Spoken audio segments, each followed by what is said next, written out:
My keen gratitude to the organizers of this very interesting conference, as I can see it will be, and to the college and to the Erudite Scholar Program and the Erudite Scholar Committee.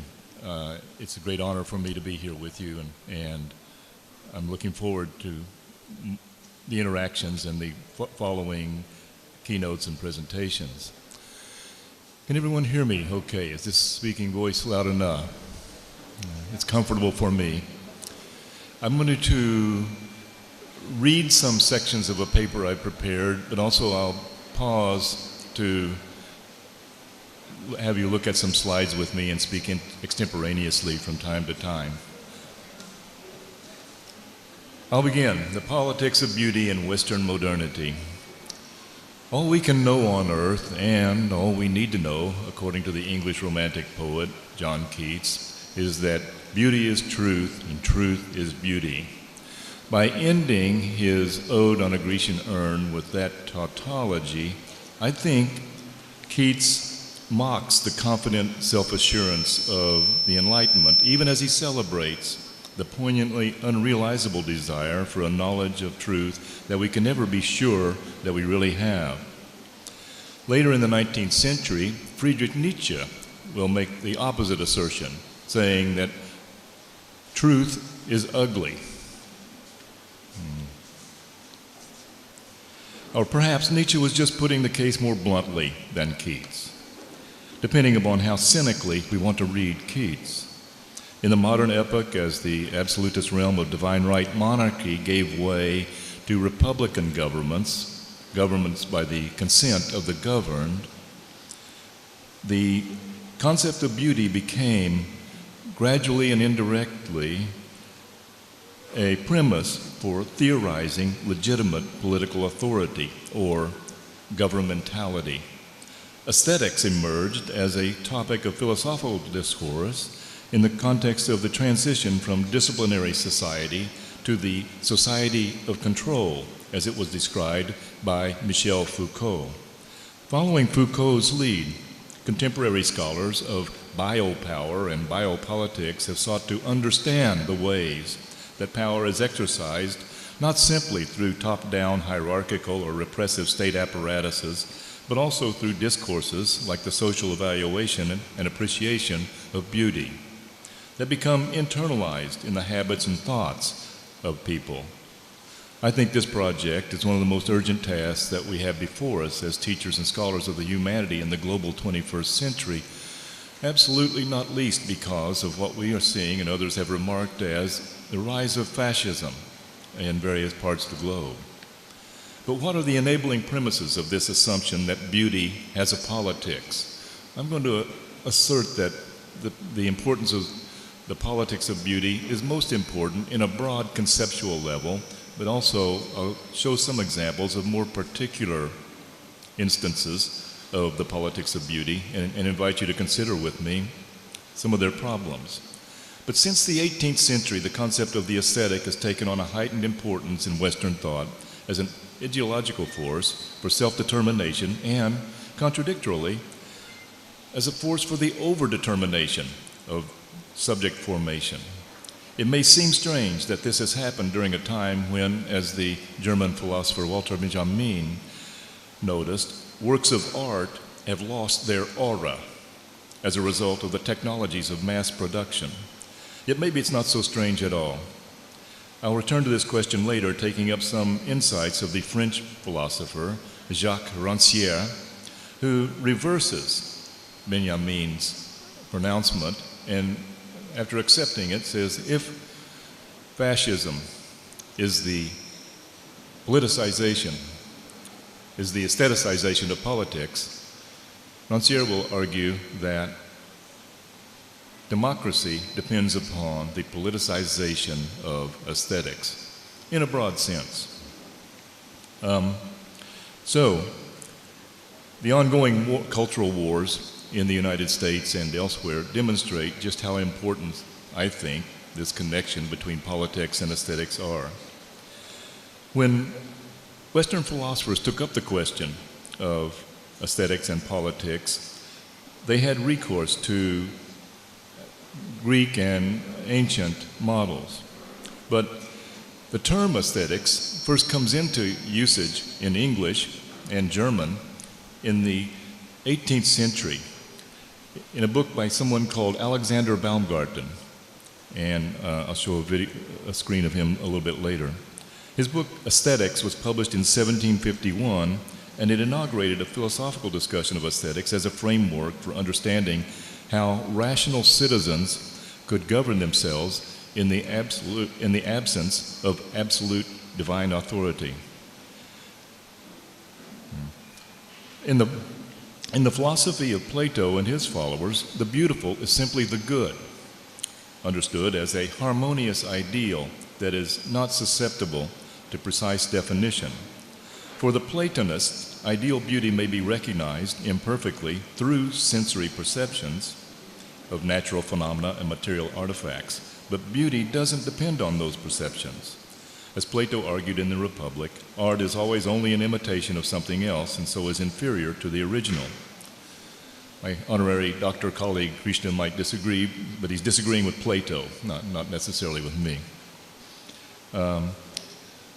On the other hand, we might propose a category of beauty defined in terms of rational and objective criteria and associate that with Aristotle's descriptive account of tragedy, but also with the mathematical proportion known as the golden ratio, which I'm going to speak of in just a moment. Let's see here. Let's see. There's the golden ratio. It's a spiral pattern that can be produced by a mathematical sequence, and it has intrigued mathematicians and philosophers and aestheticians for a couple of thousand years probably, certainly for the last 500 years of modernity. The golden ratio is a ratio of roughly 1.618 to 1. And here's what that looks like. If you start with a rectangle and then add the same rectangle and then add a new rectangle, let's see, the second one to the third, you begin to get this sequence in which these proportions are produced. And the first one, of course, is 1 plus 1, and then 1 plus 2, that combines to 3, and that gives you a proportion of 1.5 to 1. Then you add the second one and the third one together for a ratio, a combined total of 3 plus 2 of 5, and that gives you a proportion of 1.66 to 1. And you continue down through a series of 9 iterations of this formula, and you get down to the 9th rectangle, an area of 89, added to the 8th rectangle, an area of 55, and that gives you the proportion of 1.618 to 1, and that will continue into infinity. On this basis, philosophers and mathematicians have argued there is a scientific basis of beauty, and it relates to symmetry. Now, let's see. By the way, to reintroduce politics just briefly, I don't know if you can read on the screen, but you could Google this. That's a Wikipedia entry describing this very sequence, and it's called the Fibonacci sequence. Now here's where politics enters in very immediately, because who was Fibonacci? Well, he was an Italian mathematician, and he described and wrote down this formula, but it turns out a couple hundred years earlier it had already been described by an Indian mathematician. I don't know if I can pronounce that name, and I won't even try, but why is it called the Fibonacci sequence? Well, that's a question that my colleagues in the mathematics department don't concern themselves with. This is pure math. It's elegant, it's beautiful, it's art. It's not politics. And on more than one occasion, I've had the chance to discuss this with them and other topics very similar. Nothing is outside of politics when you begin to teach it in a university system and to act on this knowledge in ways that affect the lives of people. So here's what it looks like if that graphic description might help you. You see, there would be the first little square, and then you add that to another one, and then you get 2, and then add 2 to 3, you get 5, add 3 to 5, you get 8, add 8 to 13, you get 21. And let's see here. Oops. So, and you can start cycling through them. It looks like this, the pattern each time.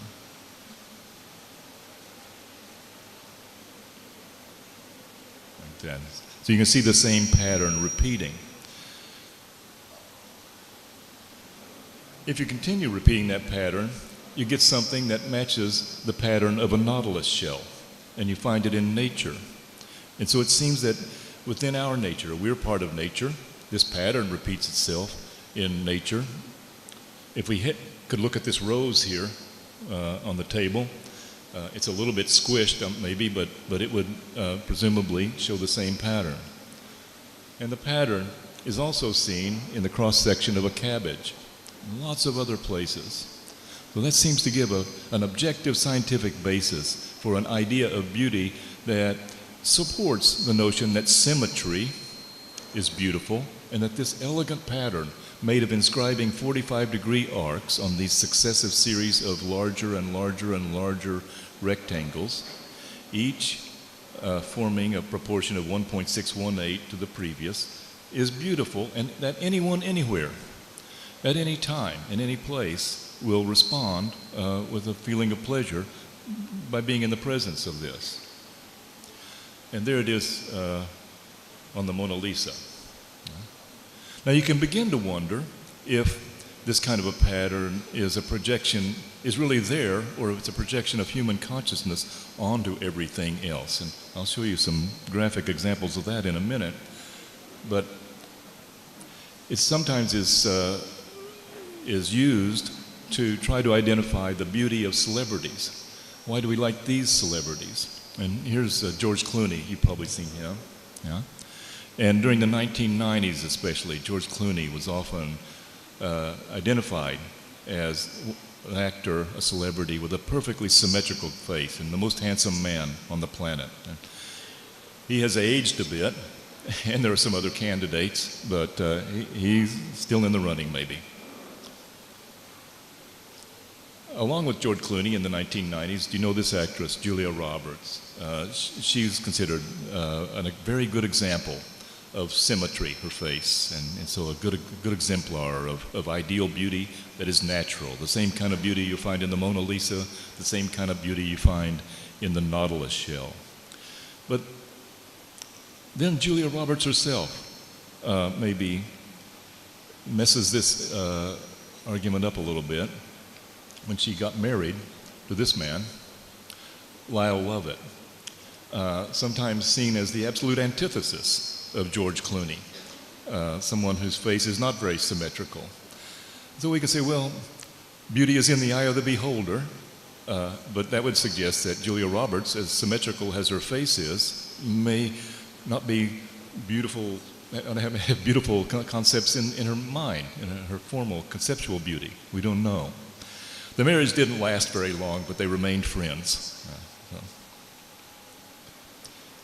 In the 19th century, in Europe, a woman called Sarah Bartman, who was from what is now called South Africa, was taken to Europe and was exhibited as a kind of a freak, as someone who had very large buttocks. And so she was a curiosity, and she was exploited. Yet, within a few years, her very large buttocks became the height of European fashion. And so dressmakers began to make these dresses that exaggerated the woman's backside in order of a kind of an imitation of Sarah Bartman, who had been exhibited as a freak and had been exploited and presumably ridiculed for her strange anatomy, strange in the eyes of these Europeans. Pretty soon, they're trying to supplement the inadequacies of European women to get them to look more like the anatomy of Sarah Bartman. Now, of course, that had a racial, ethnic, colorist kind of a dimension to it. in the exploitation of Sarah Bartman. She was easier to exploit because she was an other, because she was from Africa, she had dark skin, and she looked very alien to the Europeans, and nonetheless, as I say, she looked exotic. And so there's the possibility that the exotic is a criteria of beauty. And in the 1990s, this actor and celebrity, Denzel Washington, was often adduced as an exemplar of symmetry in his face in arguments about celebrity and beauty. I don't know if you know this person, Nina Devalori, if I pronounce her name right. This was the first South Asian Miss America. Some of you seen her before? Would you raise your hand so I can see? Oh, good. Good. You don't know about her.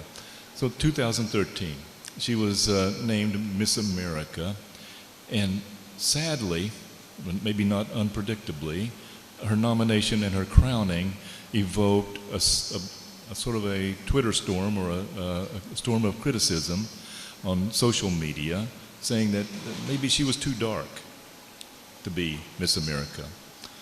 I think she does have nice symmetry, so she satisfies that category, and I don't find her too dark, but some critics made that argument, and not surprisingly, well, maybe, I don't know, not surprisingly, according to things I have read, a lot of the critics were South Asians themselves.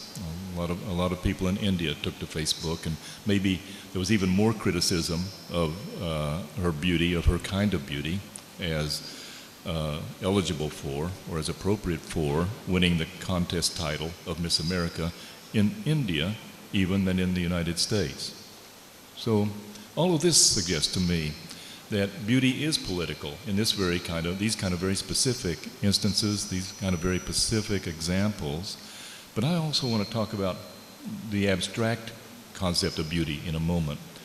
Now, if beauty is political, I think both the beauty part of it and the politics part of it maybe have their limits. And so this last slide will indicate one of those limits. There's the golden ratio, the Fibonacci spiral, shown on Donald Trump's famous hairdo. It is symmetrical. You don't have to grant me that, I hope, but not maybe what Fibonacci had in mind, not maybe what that Indian mathematician had in mind back in the 8th or 9th century. And something that Wikipedia slide showed that I forgot to mention in passing over it is an interesting thing to me, is that scholars associate that what I'm calling the Fibonacci sequence also with Sanskrit poetry. And the details of that would lose me pretty quickly, and I don't want to take a chance on getting them wrong. So I'll just invite you to Google Wikipedia for the Fibonacci sequence, and there you'll see how the Fibonacci sequence corresponds to Sanskrit poetry, ancient Sanskrit poetry. Well, let me find my place in my paper and read a little bit more about politics.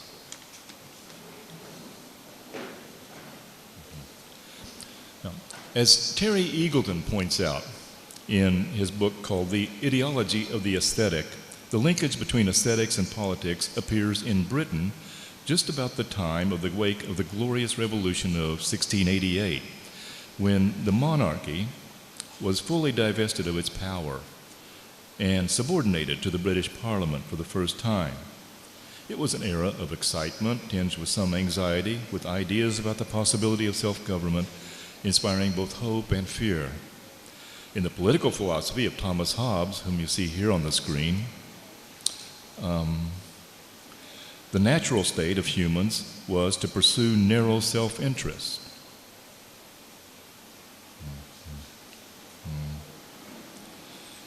In a constant war of all against all, in a reasoned calculation to gain some measure of security, Hobbes argued, individuals would sacrifice some of their freedom, ceding power to the state. Now, that's a frightening kind of authoritarian suggestion, a negative suggestion of rational possibility of self-government. About the same time, though, An English philosopher called the Earl of Shaftesbury, Anthony Ashley Cooper, argued that beauty might be a framework for supplementing the inadequacies of rational debate in helping a society govern itself without the help of divine authority, without invoking divine authority. Shaftesbury proposed a Neoplatonic idea of moral beauty, which might evoke in the subject an innate faculty of moral judgment or taste as a positive force that binds subjects together in society. As it's described by Shaftesbury, taste seems to be more or less indistinguishable from aristocratic manners and style, though now it's extended to the newly empowered bourgeoisie. This will be a community, in Eagleton's words, in which the people are at once stoutly individualist and linked to their fellows by enlightened social intercourse and a shared set of cultural manners. Assured enough of its political and economic stability, this governing bloc is able to disseminate some of its power in the forms of a general culture and civility founded less on the potentially divisive realities of social rank and economic interest than on common styles of sensibility and the conception of a homogeneous reason. A key factor of the political success of this bloc was that the bourgeoisie adopted aristocratic sensitivities and sensibilities. This quasi-aristocratic structure of feeling, to use the words of the British Marxist cultural studies scholar Raymond Williams, required a public sphere of coffee houses and newspapers in which political differences could be aired and social-political consensus could be formed, with the aesthetic guidance of writers like Joseph Addison and Richard Steele in the Spectator papers. In the 18th century Britain, Eagleton argues, moral standards were seen as absolute in themselves, yet, to some extent, they were diffused into the textures of personal sensibility, of aesthetics. Taste was a more powerful statement of one's social belonging than either morality or ideology. Shaftesbury's aesthetic philosophy fuses beauty with truth and goodness in a harmonious whole, but Shaftesbury's conception of beauty is not an unrealizable ideal, at least for him. For Shaftesbury, the beautiful artifact is characterized by a grace and symmetry in which the ideal may be seen and the moral individual evinces the same grace and symmetry in social behavior. In Shaftesbury's vision of a republican political order, citizens will behave morally because to do so is aesthetically pleasing, rather than, as in Thomas Hobbes' vision of civil society, behaving morally out of a fear of punishment. So, the modern philosophical discourse of aesthetics was from its very beginning about politics as well as about art. An underlying issue was the question of whether self-government founded on principles of truth and value could be derived through rational processes.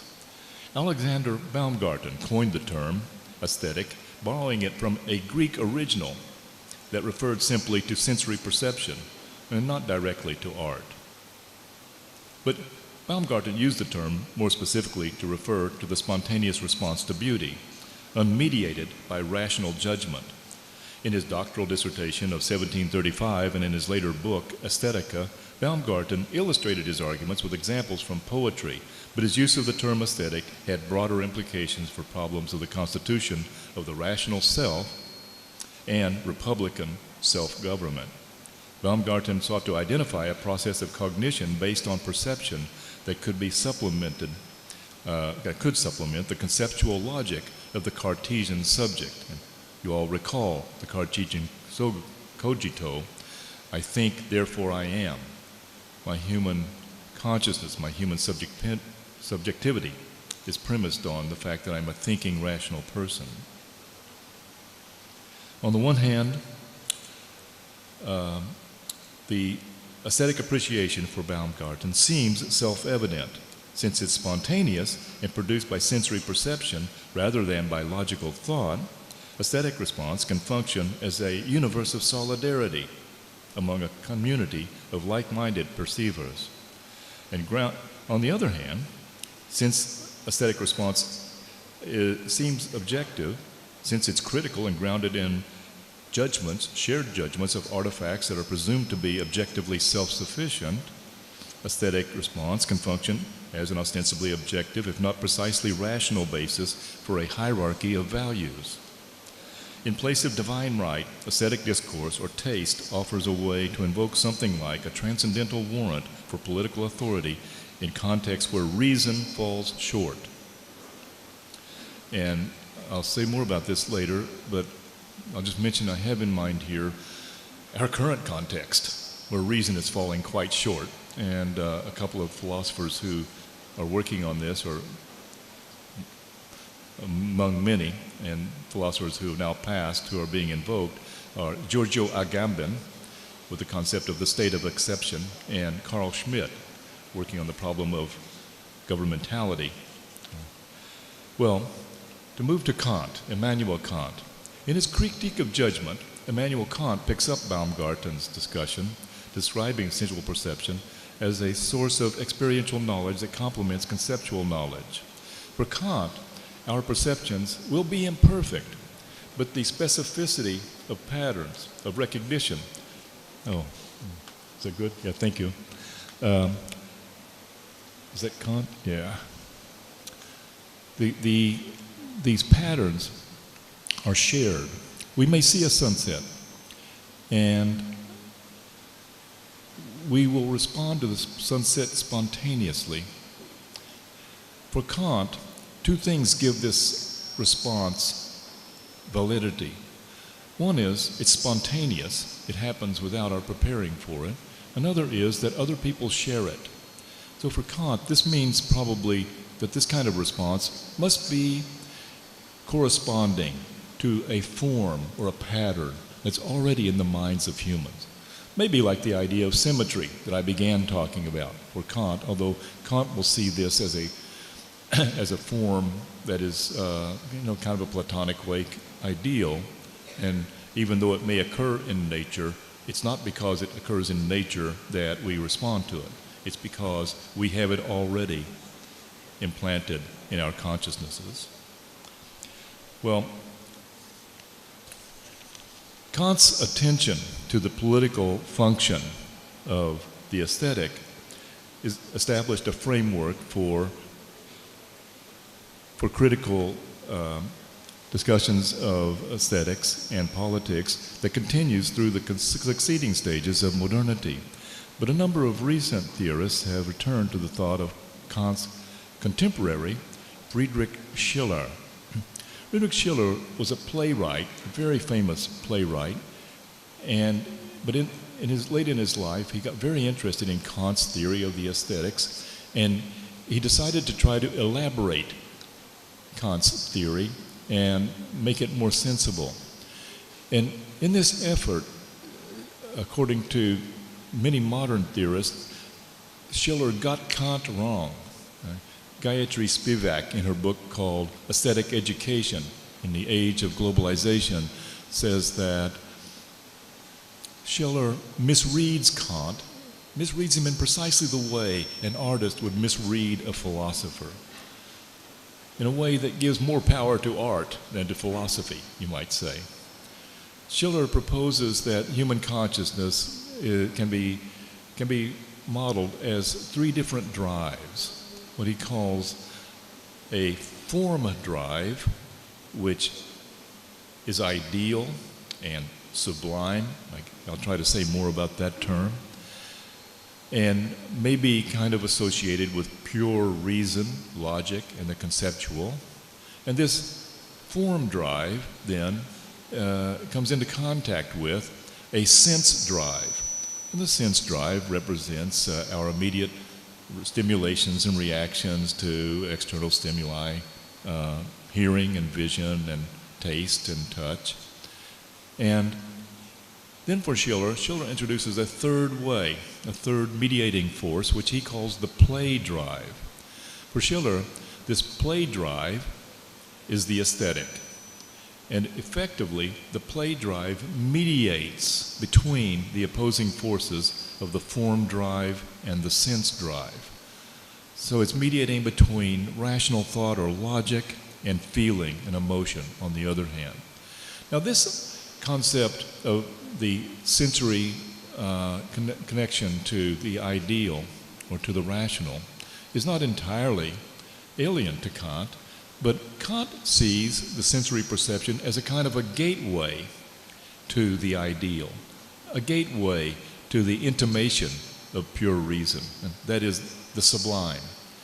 I think for Kant, we know that there is absolute truth, there's something like pure reason.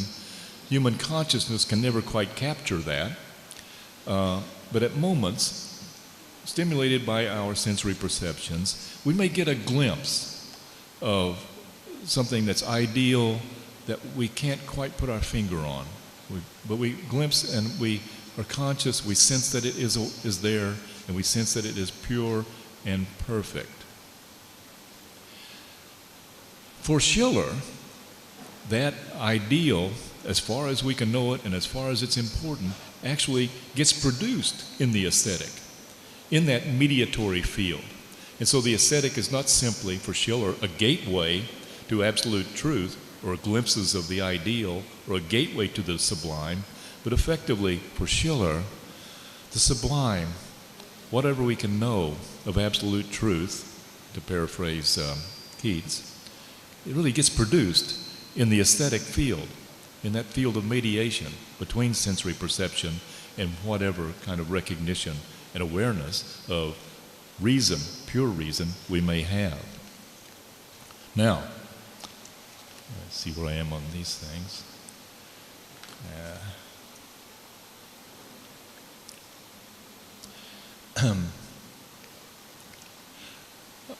I'm going to skip over a little bit here. We might talk about higher education specifically in order not to waste time, and go directly to an antithesis of Keats.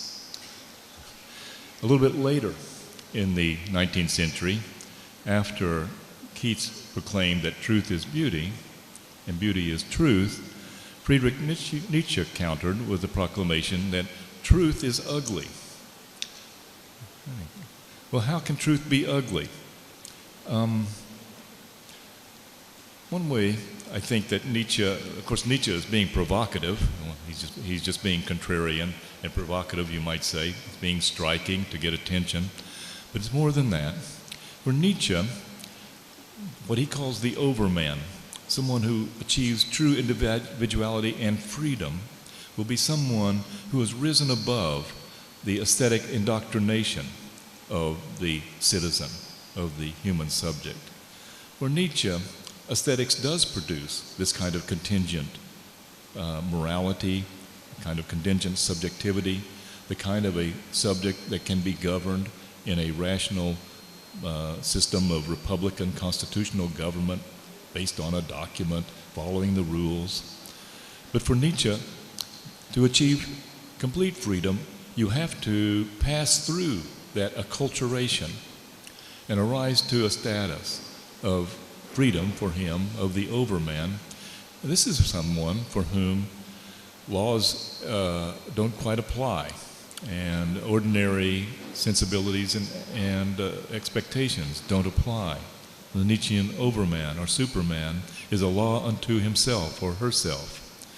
There won't be very many of these, but I hope, to Nietzsche's credit, he doesn't give us any reason why everyone couldn't achieve this status. It's just that most people won't. Most people will remain part of the herd, and only a few will get to this point. If you arrive at that point, Nietzsche argues, whatever you do is beautiful. Simply the exercise of the overman's will to power it defines beauty. So it's a radically individualist, very radically individualist, and you might say libertarian, antisocial notion of beauty and of politics. Now, in a couple of pages that I just skipped over, I mentioned that Schiller's notion of the mediatory effect and function of aesthetics in actually producing what we can know of truth and value was to be picked up very quickly by materialist thinkers in the later 19th century, and of those I mentioned Marx, for example, and Freud, as well as Nietzsche. And I mention all three of those in the same phrase, the same breath, because they're all working out of this new materialist problematic that we might not associate automatically with aesthetics, but it requires thinking aesthetics more broadly than just writing about art or rules of producing art or philosophizing about the beautiful. Aesthetics in this framework are all those cultural phenomena, patterns, frameworks, systems, habits, like familial structures and community structures, education, music, Facebook, social media, all of these things that inscribe themselves on us or that shape us as we use them, even as we use them. Marx certainly understood that. Freud certainly understood that, as well as Nietzsche. Where Marx took that insight and tried to work through that understanding, that materialist understanding that has some relation to Schiller, to imagine a society of freedom based on freedom, the equality of as many as possible. Freedom based on equality. Freud took the same insights and the same framework and developed this comprehensive and complex understanding of human motivation at the level of the individual subject in relation to the social order. And Freud didn't take either one of those for granted. Like Marx and like Nietzsche, he saw the human subject and society as not given in the natural order and as not prescribed by a divine prescription, but as something that humans make of themselves as they move forward through history, contingently, fits and starts with good and bad consequences. So one doesn't have to go to Nietzsche's radical libertarian sensibility in order to work out of this paradigm. Marx and Freud were also there too. There's another way in which Schiller's thought has been very influential for later philosophers and thinkers and political activists.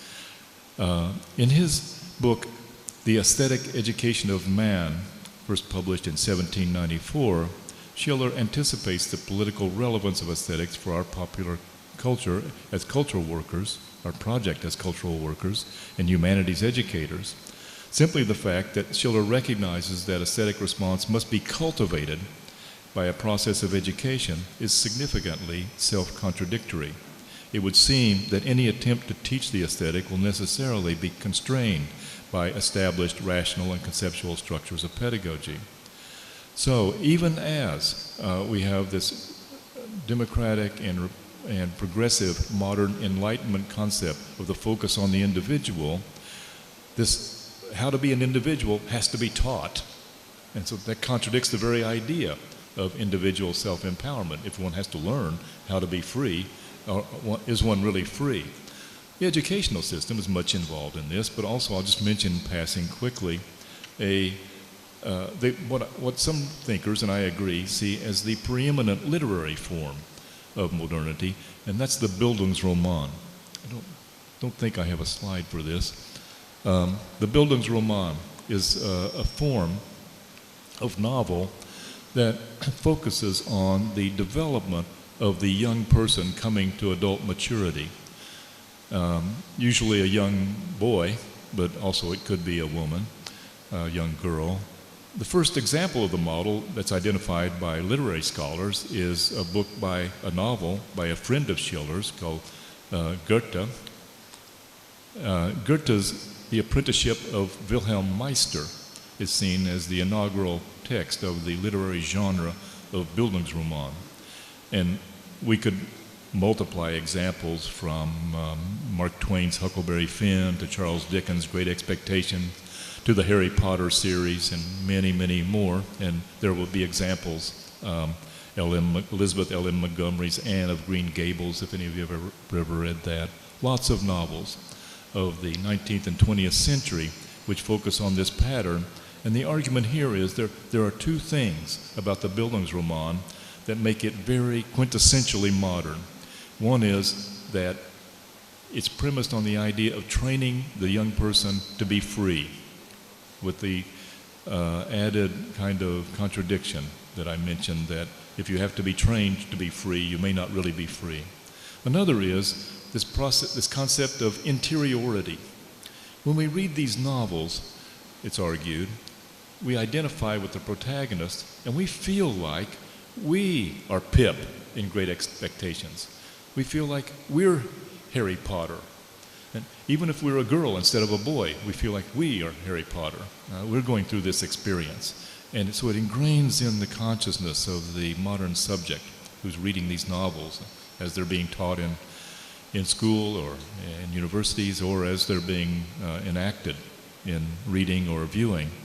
This notion that we're at once singular and also universal.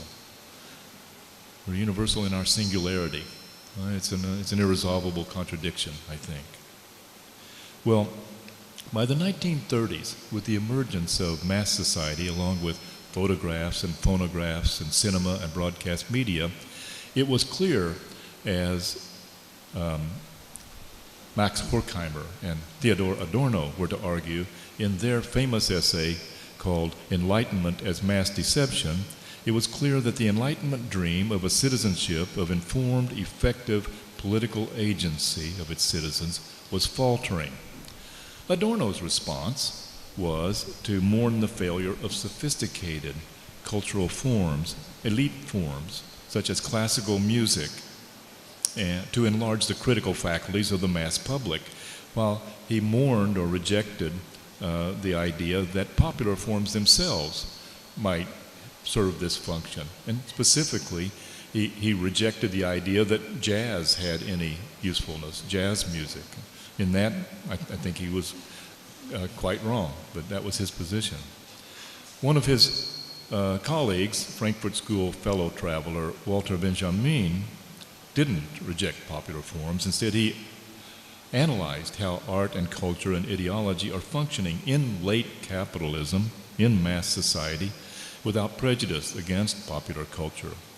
Benjamin recognizes that fascism succeeds in large part by a concerted and unconcerted plan of aestheticizing the political, remarking famously that fascism is the aestheticization of politics. Let's see. There's my picture of Benjamin.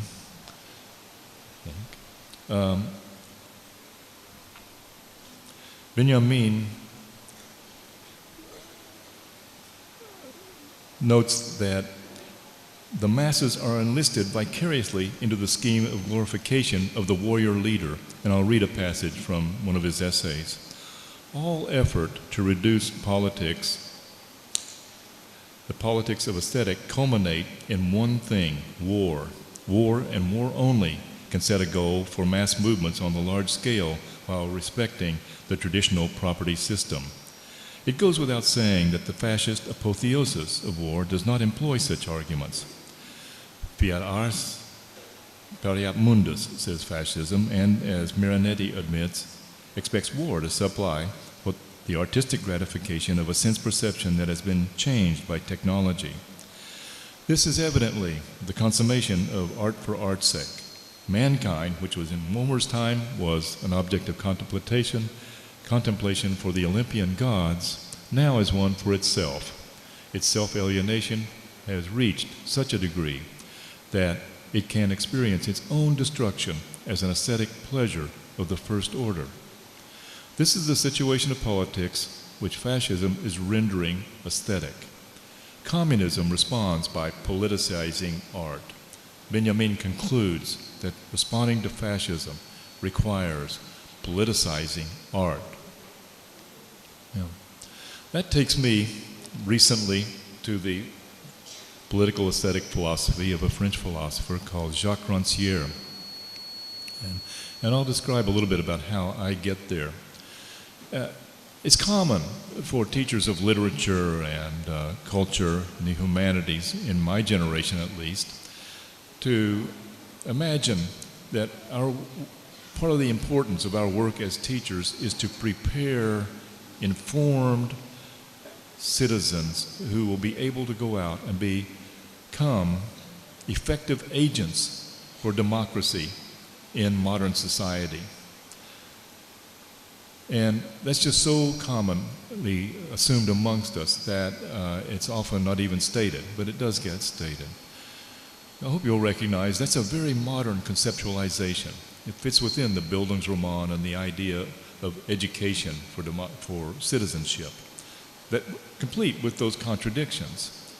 In my experience, I've long felt that in the age of mass society, in the age of first broadcast media and then social media that it effectively functions by narrowcasting, by isolating subjects in feedback loops, silos of their own perceptions and opinions and attitudes, this idea that one teacher or even a department or a university or a whole professional discipline can have much effect against the overwhelming odds amassed against our project is daunting and maybe quite quixotic. Nonetheless, we keep trying. We don't see another option, another choice. But in the work of Rancière and in the work of Gayatri Spivak and Paul Deman and Terry Eagleton and other scholars returning to Schiller, as Rancière does, and focusing on the importance of the aesthetics, the political importance of the aesthetics, I feel energized. I feel that there's a way forward that has some potential that we haven't been paying as much attention to and supplies something missing.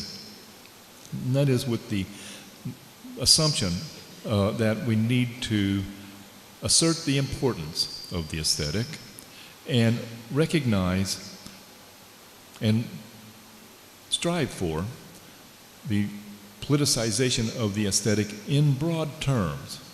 And by this, I don't mean finding some political position or project that can be packaged in terms of an advertising campaign in a way that appeals to more people than it would otherwise, although those are interesting to study, and I've had my iPhone camera out and have been snapping some shots of interesting examples during this trip.